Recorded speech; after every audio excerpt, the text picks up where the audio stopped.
Hi there, this is Skip Reynolds with Skipton Law, Estate Planning and Elder Law here in Centennial, Colorado.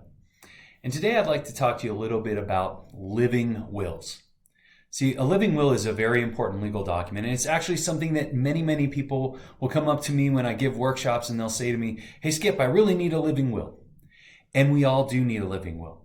But many people put the cart before the horse. What I mean by that is the living will is the roadmap to your medical power of attorney as to how you feel about end-of-life scenarios. But it's very narrow in its scope. It only covers if you're in a vegetative state or a terminal condition. It doesn't cover you if you had a stroke, doesn't cover you if you have Alzheimer's. It only covers those two very narrow topics. But if someone has a living will, and I've seen people this way, if you have a living will but you don't have a medical power of attorney, technically you don't have anybody there to enforce the living will because you haven't empowered somebody to be able to make the medical decisions. Even if you're married, just because you're married doesn't automatically give your spouse or your children, if they're adults, that automatic power. But what the living will does do, and it does a good job of it, is giving your thoughts and your roadmap for end-of-life decisions in the event you cannot communicate to us any longer. So you can say, how long do you want to be on life support if you're in that vegetative state or terminal condition? And here in Colorado, there's typically three options to choose from.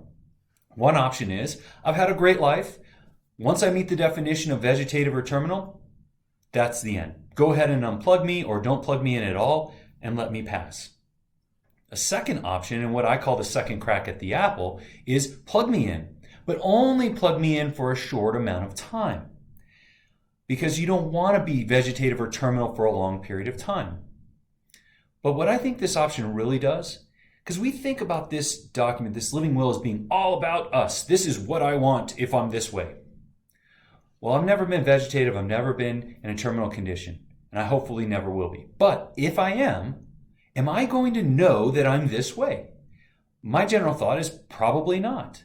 But my family, my spouse, my kids are going to be experiencing this. And wouldn't it be good if they had a little bit more control over a potentially out of control scenario?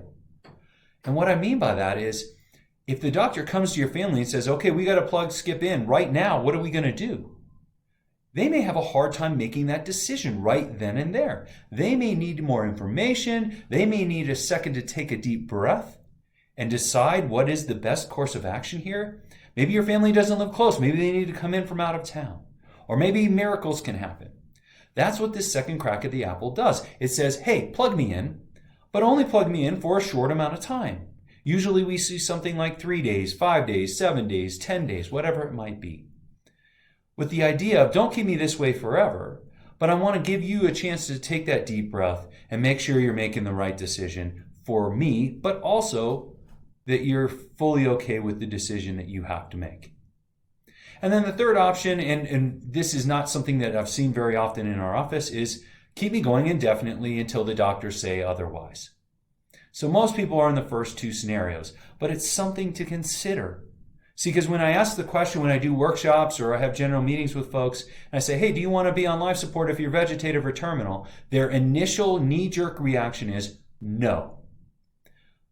But then I talk about that second crack at the apple, and people kind of see that. Now, that doesn't mean you have to do it that way. These are ultimately your documents, but it's something to consider. And there's other things on there, such as, do you want to be a donator of your organs or tissue? Because just because you have a heart on your driver's license, well, what does that mean to you? Are you okay with it going to medical research or people? Maybe just people. Maybe just people in your immediate family. Or maybe just the research. You can give us more description so you can talk to us when you can't talk because of whatever's going on for you. That's what the living will is doing. It's this roadmap.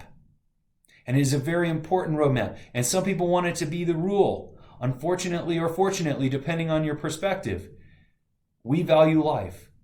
And so therefore, just because it says this on there doesn't mean that that is exactly the way it's going to happen.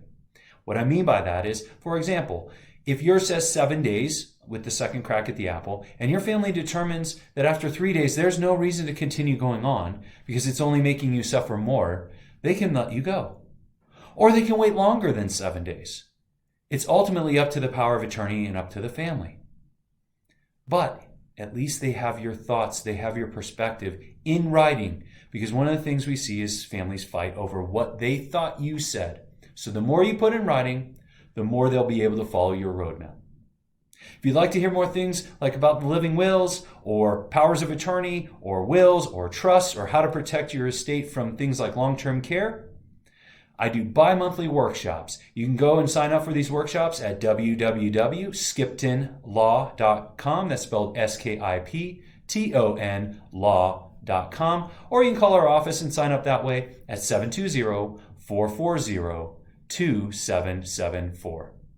Hope to see you at one of our workshops, and if not, I hope to see you online next time. Have a great day.